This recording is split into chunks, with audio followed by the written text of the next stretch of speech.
Hello, this is Eric Miscoll with EMSNOW. We're at IPC Apex 2023, as you can see, at the Indium booth. And I'm here with Chris Nash of Indium. Chris, thanks for taking some time to talk to us today. Thanks for having me. No, it's my pleasure. Listen, we're going to talk about Durafuse LT, what we have right here. If we think about the alloy divergency, I hope I'm saying that correctly, Yep. right?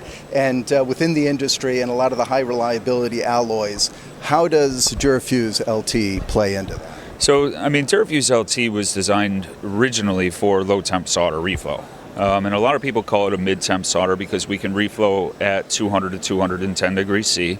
And bismuth-contained alloys are a little bit lower at 140 degrees C for a melting point. So, a lot of people do call it a mid-temp alloy, but it is really a lower temp alloy than SAC 305.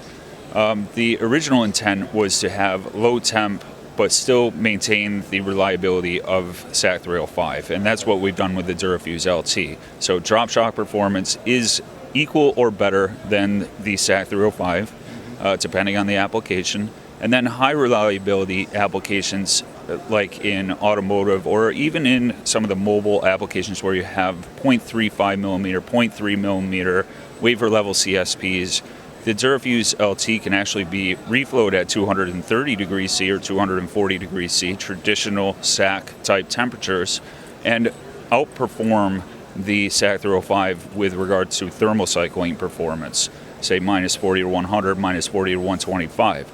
So it is a really interesting alloy that we're finding new value propositions for every day, new applications that it will be used for. So is this then really the next evolution in this? Yeah, we really believe that it's the next evolution of solder. And the idea here is to kind of replace SAC 305 in a lot of applications because of the alloy divergency that's happening within the industry. And we feel that, there's applications where step soldering might be necessary, and Durafuse LT would fit in nicely there, or large delta temperature gradients, where maybe you have a very large component right next to a very small component on the board. And the very large component's not going to reach those 240 degrees C temperatures. It might reach 200 degrees C temperatures, but your very small components are going to see 240, 250. Well, Durafuse LT is really the only alloy technology out there that can meet those large delta temperature gradients. So are there particular applications or sectors that for which this is most appropriate, and are there some maybe that it's maybe not appropriate for? No, I think we're finding applications all throughout the industry that could use the Durafuse LT.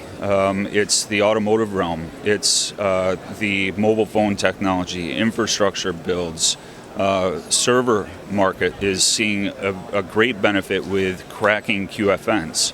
So it's something that we're looking at for all of the industry niches, as well as the mainstream kind of markets within the industry.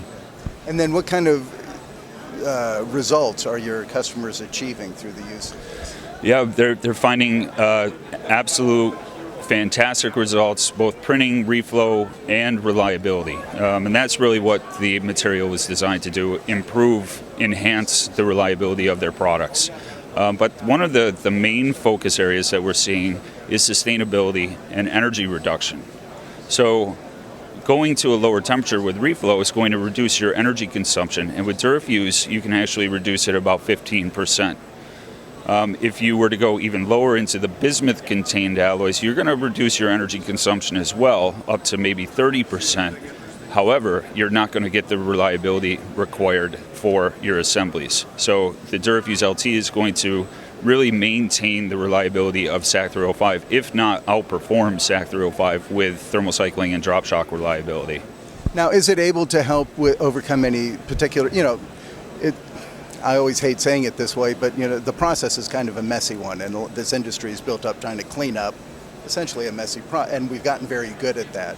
But there's still problems that persist, like voiding and what have you. Are you able to help overcome some of those challenges? Yeah, so lower temp usually means lower voiding as well. So there is a benefit in the process and the elimination of defects or perceived defects in the case of voiding sometimes, right? Voiding is not necessarily a deemed defect unless it's over a certain level. And there's certain specs out there, whether it's IPC or individual customer specs that we need to consider for voiding.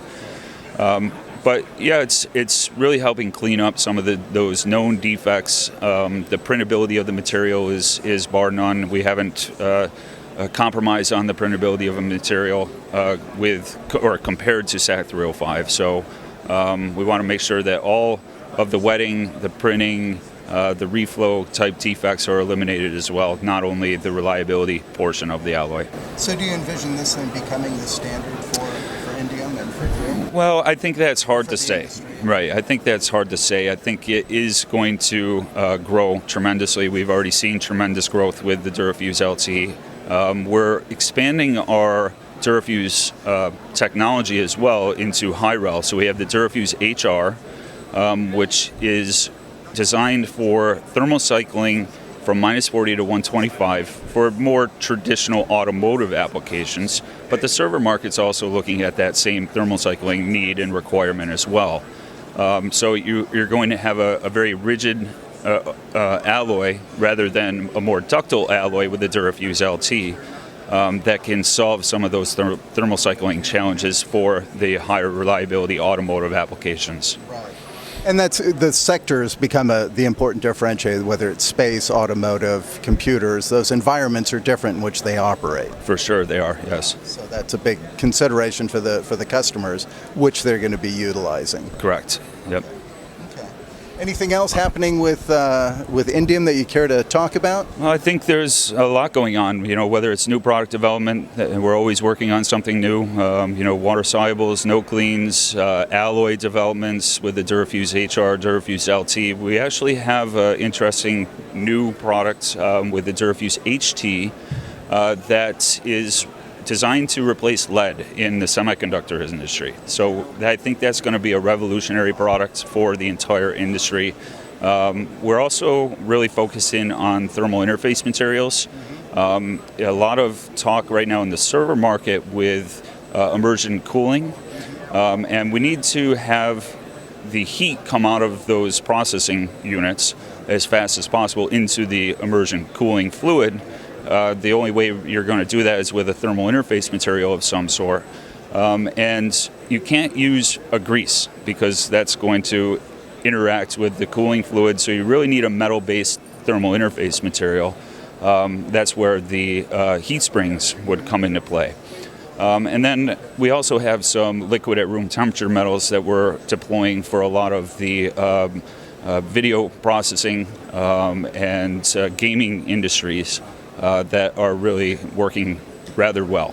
Okay, good. And I'd be remiss if I didn't ask how the show's been. We're back at Apex. It's been, there seems to be an enthusiasm. We're on day 2, but how's it been? I think the buzz is back. I think last year was a little slow. This year, I think everyone's coming back. They're looking for new things. They have a little more time to test materials, look for new opportunities, look for new technologies that will enable the next development.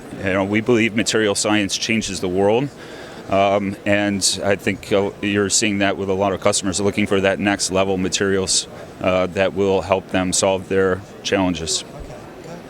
Well, I appreciate your time. I hope it continues to be a successful show here. We got day 2, day 3 always historically tends to be a little slower, but it's been a good one. I wish you continued success this year. Okay, thank you very much. Chris, my pleasure. Thank you.